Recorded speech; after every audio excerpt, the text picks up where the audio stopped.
I'm going to explain if clause, most important grammar topic. So what is meant by if clause? If clause means it tells about condition. There are four main types of if clauses are there. So first one is zero conditional, second one is first conditional, second conditional, third conditional. So there are four main types of conditionals are there in if clause. So those are first conditional, second conditional, third conditional, zero conditional. So this is the introduction for if clause. For I explained introduction part. So first one, zero conditional.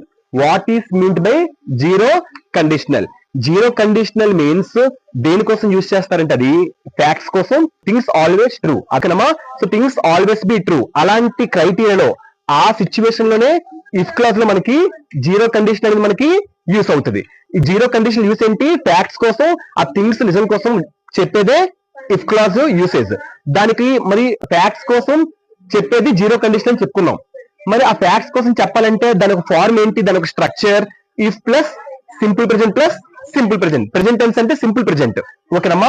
So this is what simple present. If plus simple present plus simple present. ఈ structure ని use చేసుకునే మనం ఈ యొక్క facts ని things always true ని form చేయాలి. Example, simple present structure ఏంటి? సబ్జెక్ట్ ప్లస్, చెప్పండి, subject plus v1 by v5 plus object. ఇదేంటి? సింపుల్ ప్రెజెంట్ ఒక స్ట్రక్చర్. Simple present structure. ఈ స్ట్రక్చర్ నే యూజ్ చేసుకోవాలి. ఇఫ్ పెట్టి ఇఫ్ ప్లస్ మళ్ళీ సింపుల్ ప్రెజెంట్ వస్తుంది, మళ్ళీ కామ పెట్టి మళ్ళీ సింపుల్ ప్రెజెంట్ రాయాలి.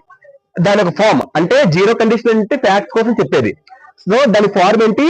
If plus simple present plus again simple present. Example form చూడండి, ఇఫ్ అలాగే పెట్టండి. You heat ice. యూ ఏంటి? సబ్జెక్ట్, హీట్ అనేది v1, ఐస్ అనేది ఆబ్జెక్ట్. సో సింపుల్ ప్రెజెంట్ వచ్చిందా?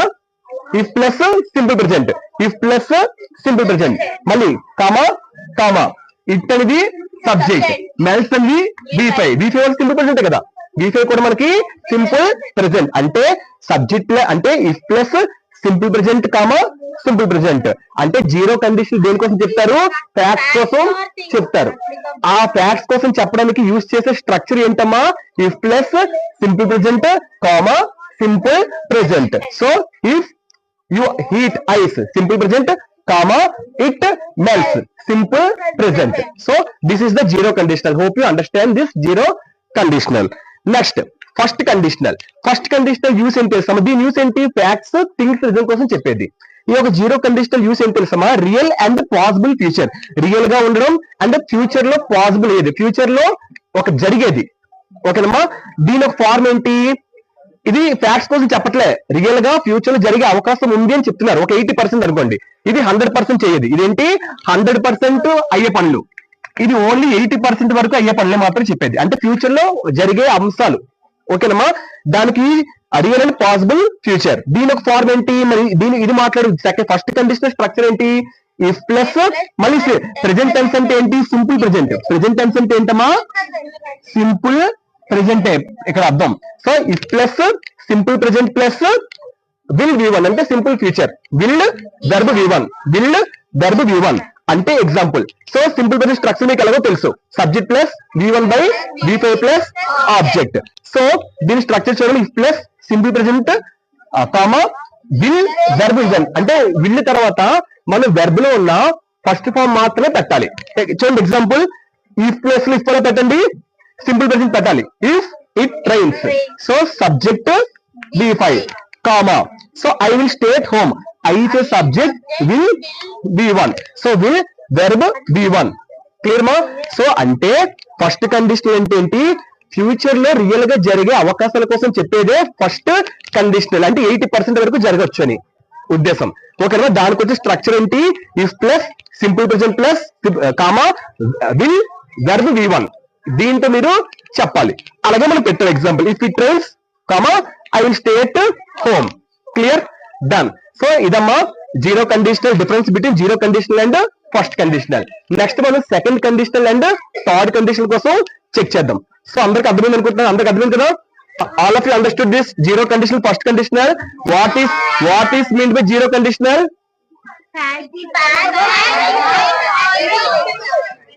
Just stand up. What is meant by zero conditional? అంటే ఇప్పుడు ఒక థింగ్స్ అటు ఫ్యాక్ట్ థింగ్స్ దానికి ఏ స్ట్రక్చర్ యూస్ చేస్తాం? Plus present tense simple present tense comma simple present.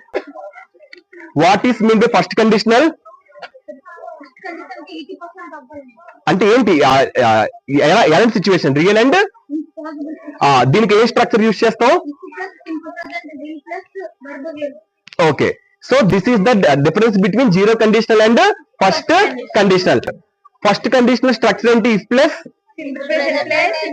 Will V1.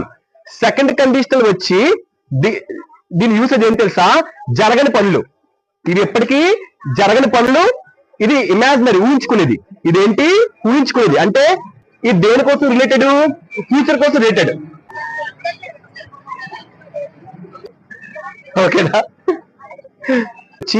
దాని యూసేజ్ ఏంటి? అసలు రియల్ కానివి అవి. అవి ఏంటమ్మా? అసలు రియల్ కానివి. ఇది ఓన్లీ ఊహించుకునేది. ఏంటి? Imaginary part.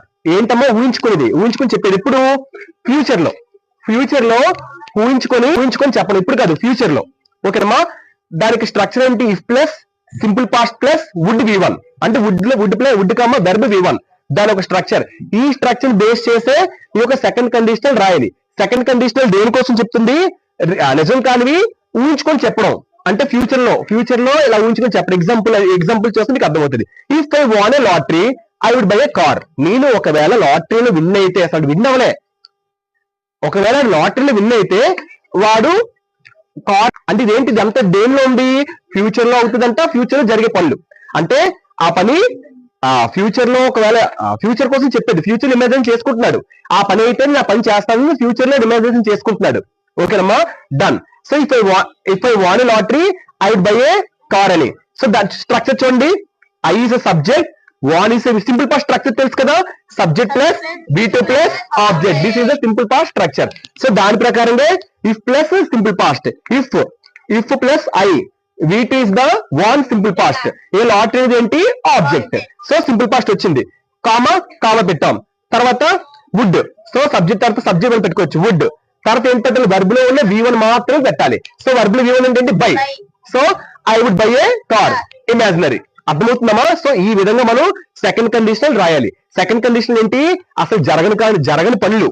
ఫ్యూచర్ లో ఇమాజినేషన్ చేసుకుంటున్నాం, జరుగుతుందేమో అనుకోని. అలాంటి సిచ్యువేషన్ ఏమంటారు? Second conditional. దానికి ఏ స్ట్రక్చర్ యూస్ చేస్తాం? If plus simple past comma would V1. ఈ స్ట్రక్చర్ యూస్ చేసి మనం రాయాలి. అలాగే దానికి ఎగ్జాంపుల్ ఇచ్చాను. If I won a lottery, if simple past comma I would buy a car. So అలాగే కిందకు రండి. థర్డ్ కండిషనల్ చూడండి. ఇది సేమ్ సిమిలర్ ఒకలాగా ఉంటుంది. జస్ట్ వినండమ్మా. Third conditional usage. So third conditional usage చూడండమ్మా. థర్డ్ కండిషనల్ యూసేజ్ వచ్చి అన్రియల్ పాస్ట్. ఇది కూడా సేమ్. ఇది కూడా ఏంటి? Unreal past. Imaginary. The past difference. ఇది ఏం చెప్పుకున్నాము? ఇది కూడా అన్రియల్ సిచ్యువేషనే. ఇది కూడా ఊహించుకునే సిచ్యువేషనే. కానీ ఇది మనం ఫ్యూచర్ లో చెప్పుకుంటున్నాం. ఇది మనం ఎందుకు చెప్పాము? ఫ్యూచర్ లో క్యాప్చర్ చేసాం. కానీ ఇది సేమ్ డెఫినేషన్, కానీ ఇది పాస్ట్ కోసం చెప్పేది.